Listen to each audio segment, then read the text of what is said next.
Olá, o meu nome é Susana e eu sou uma apaixonada por o Polymer Clay, também conhecido por cerâmica plástica. Este é o primeiro vídeo de muitos que se vão seguir. Cada vídeo vai ter um tema diferente. Neste vídeo vamos falar um bocadinho sobre o Polymer Clay, uma pequena introdução e para que serve, e em seguida também qual o material básico necessário para começar a trabalhar com o Polymer Clay. É muito maleável. Há também diversas cores, diversos efeitos, diversas marcas. Pronto, dá para fazer bijuteria, dá para fazer esculturas, dá para fazer decorações, como por exemplo, temos aqui esta caixinha, que é muito bonita, decorada com Polymer Clay, como vocês podem ver, muito gira. Um suporte para uma velinha, também feita tudo em Polymer Clay. Pronto, estas são algumas das ideias de decoração que se podem ter. Como eu já disse, há muitas marcas de Polymer Clay. E agora então eu escolhi a Fimo para trabalhar. Vocês podem começar com aquelas marcas mais baratas para ter um bocadinho de experiência e depois escolher uma marca mais profissional. Há várias marcas no mercado, vocês depois escolhem o que vocês quiserem. Esta é a que eu escolhi, a Fimo. Gosto muito dela, cativou-me e vou continuar. Dentro da Fimo há vários tipos de Fimo. Este, por exemplo, é soft, é muito fácil de trabalhar, é muito fácil de estender, é muito maleável, muito fácil de fazer o que vocês pretendem. Portanto, é muito fácil de trabalhar com esta soft, muito boa.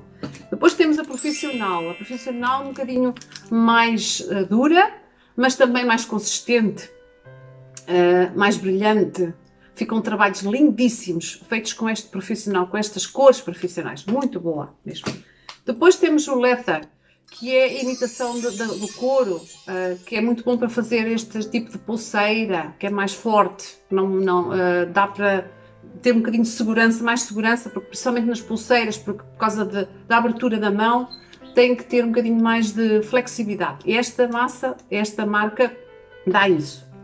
Depois temos o Effect. O Effect dá aquele efeito, dá efeitos. É este. Dá os efeitos. Pronto, este aqui é o efeito de granito, dá muito giro, podem misturar com outras coisas. Este tem um glitter, às vezes também fica translúcido. O Effect é sempre muito giro porque vocês podem misturar com outros tipos de cores e depois, quando vai ao forno, fica sempre diferente, é muito giro, às vezes é uma surpresa, o ficou tão giro, ai que giro, nem sabia que ia ficar assim. Depois temos este Kids, o Kids, pronto, é mais para crianças, mas às vezes eu utilizo. Porquê? Porque este, por exemplo, tem um glitter muito giro, é super maleável e eu não utilizo sozinho, claro, eu utilizo junto com, por exemplo, o profissional. A base é esta e depois eu coloco um bocadinho deste junto só para dar aquele glitterzinho na massa, só aquele efeito, também tem várias cores. Pronto. As cores que eu aconselho a ter logo de início é o branco e o preto. Pronto, isto é a base de tudo. Eu até nesses não compro os blocos pequeninos, compro blocos grandes para compensar mais, especialmente o branco eu gasto muito. Depois disso, aconselho a ter mais ou menos um bloquinho de cada cor. Um amarelo, um azul, um verde, um vermelho, um rosa, um terracota, um dourado. Pronto, e depois é dar asas à imaginação. E agora vou falar um bocadinho sobre o material básico para vocês começarem a trabalhar com Polymer Clay. Eu quando comecei, comprei muita coisa desnecessária. Pronto, que é mesmo assim. Mas eu vou-vos deixar aqui algumas dicas do que ter, o que é necessário ter para começar a trabalhar com o Polymer Clay. Portanto, vamos começar então. Uma coisa que é muito necessária, que é o rolinho. Pronto. Além das cores, né, vocês têm que ter o material, têm que ter o Polymer Clay, depois de comprar o Polymer Clay. O rolinho é muito importante, há vários tipos de rolos. Porquê? Porque é com este rolo que vocês vão amassar a massa. Pronto, ela tem que ser estendida e tem que ser aquecida. Porque se isto não acontece, correm o risco de as vossas peças adquirirem bolhas de ar, que é o inimigo do Polymer Clay, são as bolhas de ar. Às vezes não são visíveis a olho nu e quando vão ao forno é que aparecem as bolinhas e depois a peça está estragada. Portanto, tem que se estender bem, tem que aquecer bem a massa E depois então é que se começa a trabalhar. O rolo é muito importante para estas funções. Também há uns rolos com feitios. Pronto, que este assim, por exemplo, tem estes feitiozinhos assim, que dá para depois da massa estendida, dá para passar por cima e o brinco fica com esta textura. Pronto, e depois é fazer o que vocês pretendem. Ou brincos, ou colares, pulseiras. Pronto, eu estou a falar na joalharia, na parte de joalharia, porque é aquilo que eu trabalho. Eu também faço umas pecinhas de decoração, umas coisinhas assim, mas o principal é joalharia, principalmente brincos. Porque nós, quando começamos no Polima Clay, não sabemos muito bem aquilo que queremos fazer, então experimentamos um bocadinho de tudo. Mas hoje em dia aquilo que eu faço mais e que vendo mais são brincos, portanto é isso que eu me dedico mais a fazer. Temos que ter uma dedicação, um foco, porque senão, se queremos fazer tudo, não vamos nos dedicar tanto a um projeto. Pronto, esta é mais uma dica que deixo aqui. Depois temos a lâmina, muito importante também, não pode começar a trabalhar sem isto. Esta lâmina é que vai cortar os tamanhos do Polima Clay que vocês decidirem, portanto, maior, menor, conforme a quantidade que vocês querem fazer e o que vocês pretendem fazer. Portanto, é com esta lâmina que se faz. E às vezes também há algumas peças irregulares. Pronto, porque quando não há uma precisão, pode-se utilizar esta lâmina. Já tenho feito colares com esta lâmina e não com cortadores. Pronto, porque fica um irregular bonito, que eu gosto bastante até. Depois temos os bicudinhos, aqui estes bicudinhos, que são muito jeitosos, especialmente este, tem as pontas redondas. Isto dá para fazer também a textura na peça, nas peças. Pronto. E também, uma coisa muito importante, quando se começa a trabalhar no Polima Clay, muitas vezes não se tem a broca, aquela broca de furo, não é? Eu comecei sem broca. O que é que acontece? Isto aqui ajudou-me a fazer os furinhos antes de ir ao forno. Portanto, quando não se tem a broca, faz-se, por exemplo, no caso dos brincos, não é? Tem que se fazer o furinho para colocar a argola, os dois furinhos, no caso de duas peças, e tem que se colocar, portanto, tem que se fazer os furinhos antes de ir ao forno, porque senão depois já não dá. Pronto, isto é importante também ter, dá para dar muito jeito, dá para fazer texturas, dá para fazer muita coisa.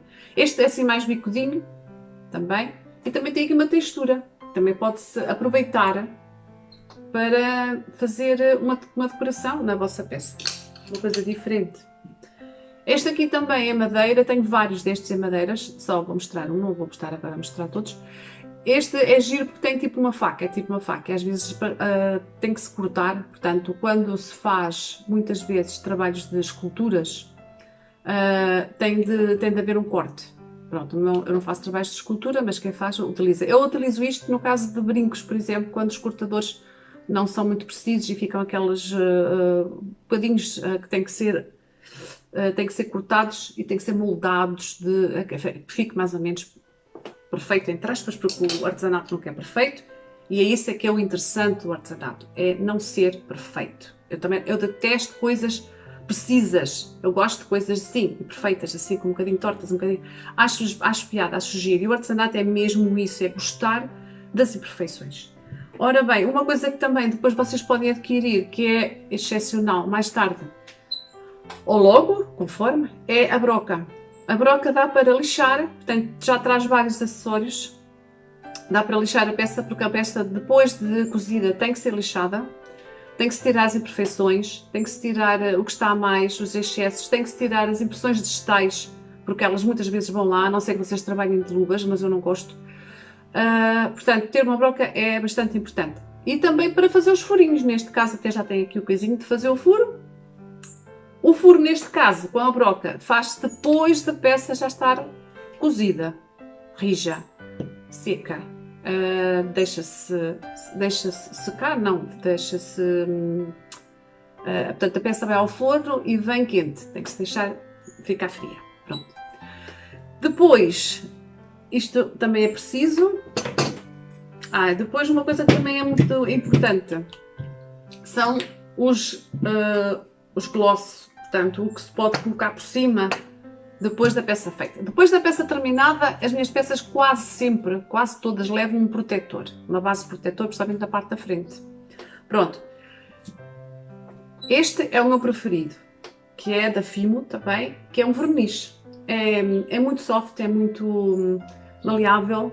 Portanto, isto é colocado depois da peça terminada, depois de fazer o lixamento, depois de fazer os furos, depois de deitar todo o pó, não é? Depois aquilo lava-se, vai à água e então depois coloca-se, depois de seco, coloca-se o verniz. Também pode ser a resina. Eu utilizo a resina, esta, em peças de quando a superfície é grande. Portanto, brincos que sejam grandes ou assim compensa. Com coisas pequeninas não. Prefiro, ou coisas com relevo, prefiro o verniz. A resina eu gosto desta porque esta não precisa ser misturada. É UV. Tanto pode ser seca ao sol, como pode ser seca nos forninhos, aqueles forninhos até das unhas, para fazer as unhas de gel e não sei o que dá para fazer as peças, podem ser secas lá. E fica um brilho espetacular, muito giro, eu gosto. Depois, por último, também tenho aqui esta cera.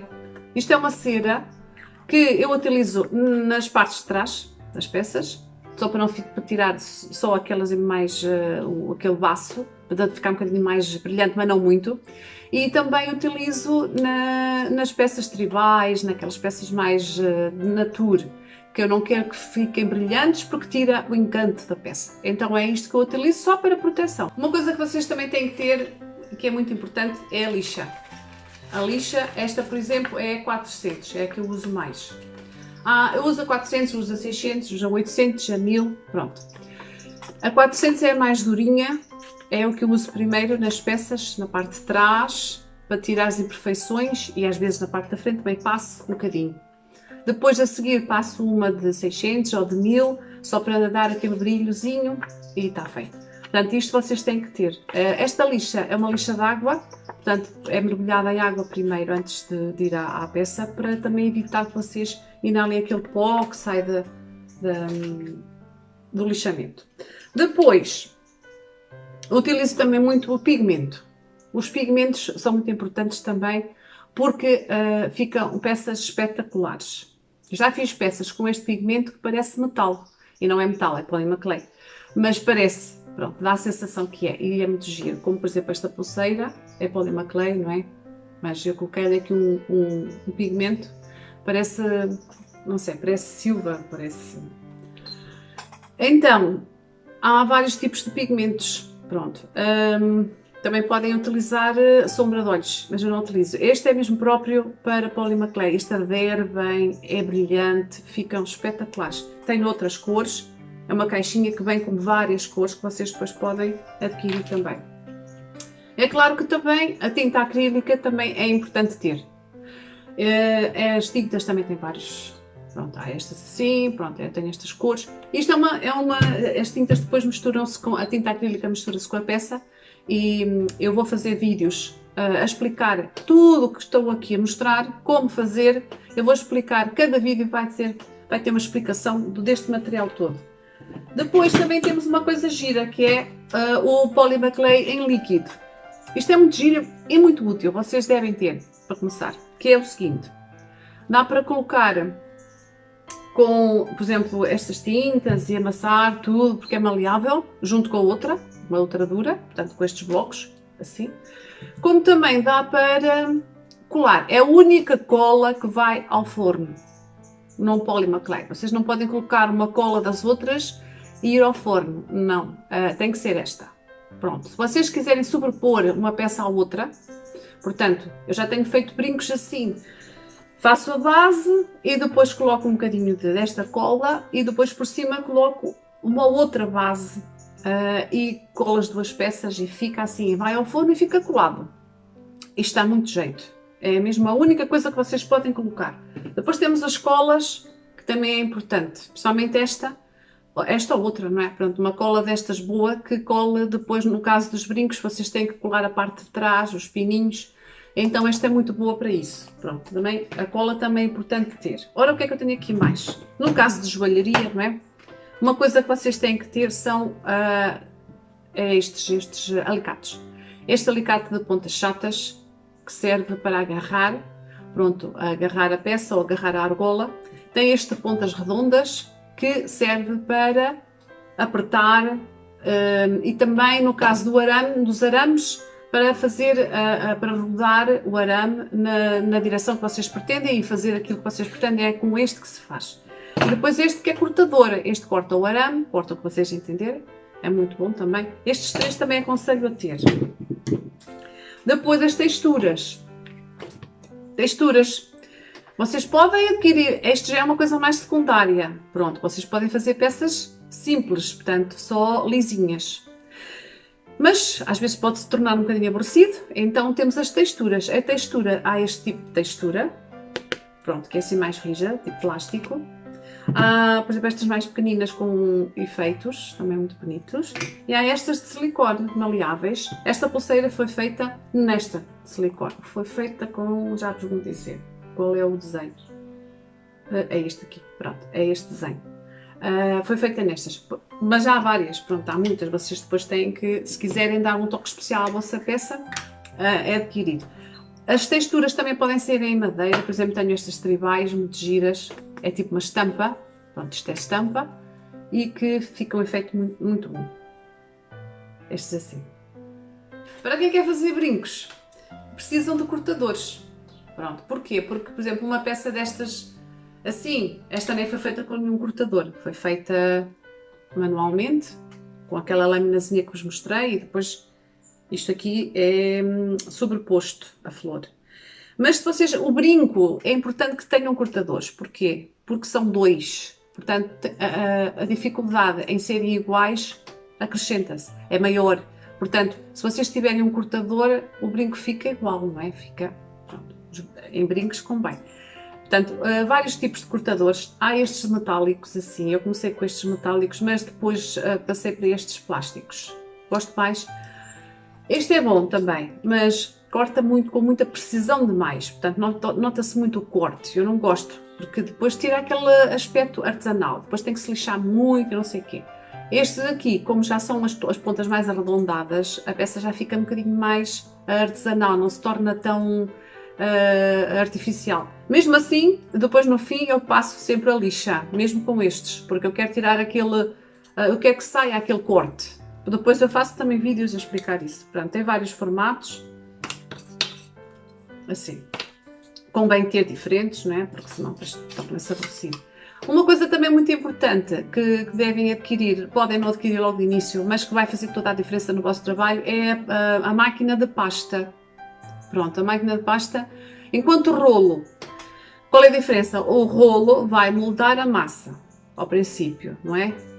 Mas o que é que acontece? Muitas vezes a precisão não é muita, porque a superfície pode ficar, com o rolo, pode ficar maior deste lado e mais pequeno deste, porque não é certo. Enquanto que se vocês levarem a vossa massa à máquina de pasta, ela sai perfeita. Portanto, a superfície daqui a aqui é igual.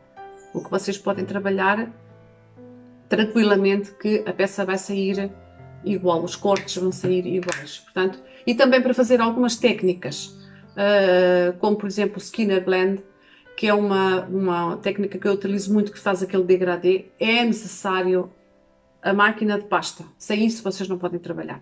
Outra coisa também muito importante, que é o forno. Pronto, eles aqui se vocês lerem por trás, dizem o forno convencional, o forno de casa. O forno, eu comecei com o forno de casa, sim, porque fazia poucas peças e tal, e comecei com o forno. Mas depois, mais tarde, adquiri um forno próprio. Está aqui este forninho, é o meu forno onde faço as minhas coisas. Como eu faço coisas pequeninas, não é? É mais à base de bijuteria. Portanto, um forno destes dá, e ele tem temporizador, portanto tem tudo, portanto é só colocar ali as peças, ele desliga sozinho no tempo que eu colocar, eu estou tranquila e faço assim. O tempo desta marca do Fimo é a 130 graus, mais ou menos 30 minutos, pronto. Depende da espessura, vocês podem pôr um bocadinho, se forem peças mais, vocês podem pôr um bocadinho mais, mas é mais ou menos isso. Depende da marca da massa, vocês têm que ler sempre atrás, parte de trás. E bom amigos, parece que por este vídeo é tudo. Não se esqueçam de subscrever o meu canal, não se esqueçam de colocar o like e esperem pelos próximos vídeos que vão ser todos diferentes. Cada vídeo vai ser retratado um tema sobre o Polly McClay, como fazer isto, como fazer aquilo, tirar dúvidas, sugestões, etc. Conto com vocês no próximo vídeo, espero que tenham gostado. Muitos beijinhos, fiquem bem!